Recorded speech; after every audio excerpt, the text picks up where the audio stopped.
আজি পবিত্ৰ সোমবাৰ আদ্যশক্তি মহামায়া গৌৰী নাৰায়ণী মা কামাখ্যাৰ ওচৰলৈ আমি অসম কৃষক পৰিষদৰ কেন্দ্ৰীয় নেতৃত্ব আমাৰ সাধাৰণ সম্পাদক ফুলেন চন্দ্ৰ দাস, আমাৰ কাৰ্যকৰী সভাপতি সুদেশ্বৰ পেগু ডাঙৰীয়া, আমাৰ সম্পাদক বিকাশ বৰুৱা, সাংগঠনিক সম্পাদক পিংকু দাস, আমাৰ বন্ধুবাৰ নৰক, আমি আটাইয়ে মন্দিৰলৈ আহিলোঁ। মাৰ ওচৰত প্ৰণাম কৰিলোঁ যে আমাৰ কৃষকে ধৰালৈ বৰষুণ নামি আহিছে, কৃষক পথাৰলৈ যাব, কঠীয়া সিঁচিবলৈ আৰম্ভ কৰিছে। সোণোৱালী পথাৰত সোণগুটি সিঁচাৰ কাম ইতিমধ্যে আৰম্ভ কৰিছে। মাৰ ওচৰত প্ৰাৰ্থনা কৰিলোঁ যাতে সকলো কৃষকৰ তেওঁলোকৰ কষ্টৰ ফল যাতে সুফলে লাভ কৰিব পাৰে, প্ৰাকৃতিক দুৰ্যোগত যাতে কৃষকৰ খেতি অনিষ্ট নহয়, কীট পতংগ মাৰি মৰকৰ পৰা যাতে কৃষকৰ খেতি অন্যায় কৰিব নোৱাৰে, তাৰ কাৰণে আমি মাৰ ওচৰত প্ৰাৰ্থনা কৰিলোঁ।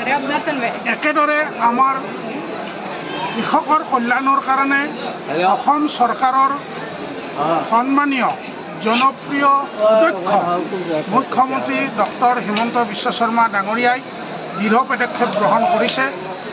বিশেষভাৱে চৰকাৰী মূল্যত কৃষকৰ ফচল চৰকাৰীভাৱে কিনাৰ যি ব্যৱস্থাপনা, এই এটা ঐতিহাসিক সিদ্ধান্ত। তাৰ উপৰিও অসম চৰকাৰে শেহতীয়াভাৱে কৃষিজাত সামগ্ৰী তেখেতসকলৰ বিক্ৰীৰ কাৰণে যি ৰাজসাহাৰ্য মুকলি কৰি দিছে, এইটো এটা ঐতিহাসিক সিদ্ধান্ত। আমি সমূহ কৃষকৰ হৈ মাননীয় ডক্টৰ হিমন্ত বিশ্ব শৰ্মাৰ কল্যাণৰ কাৰণে, সুস্বাস্থ্যৰ কাৰণে আমি মাৰ ওচৰত প্ৰাৰ্থনা কৰিলোঁ। একেদৰে অসমৰ মাটিত আঞ্চলিকতাবাদ যাতে অধিক সক্ৰিয়তাৰে উদিত হ'ব পাৰে, আমাৰ সন্মানীয় সভাপতি অতুল বৰা ডাঙৰীয়া, কাৰ্যকৰী সভাপতি কেশৱ মহন্ত ডাঙৰীয়াৰ আমি মংগল কামনা কৰিলোঁ।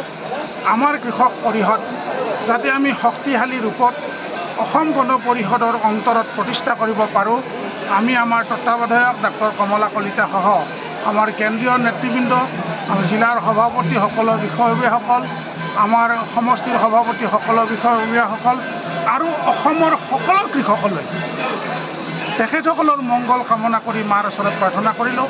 আশা ৰাখিলোঁ মা আদ্যশক্তি মহামায়া, মাৰ যথেষ্ট শক্তি আছে।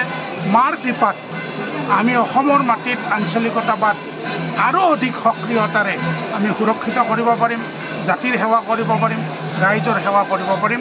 পুনৰবাৰ অসমবাসী ৰাইজলৈ মাই নিশ্চয় কৃপাদৃষ্টিৰে চাব। এই বছৰ যাতে ৰাইজৰ কোনো অপমংগল নহয়, সকলো ৰাইজ সুখলে থাকে, নিশ্চয় মাই কৃপাদৃষ্টিৰে ৰাখি সকলোকে মংগল কৰিব। ধন্যবাদ।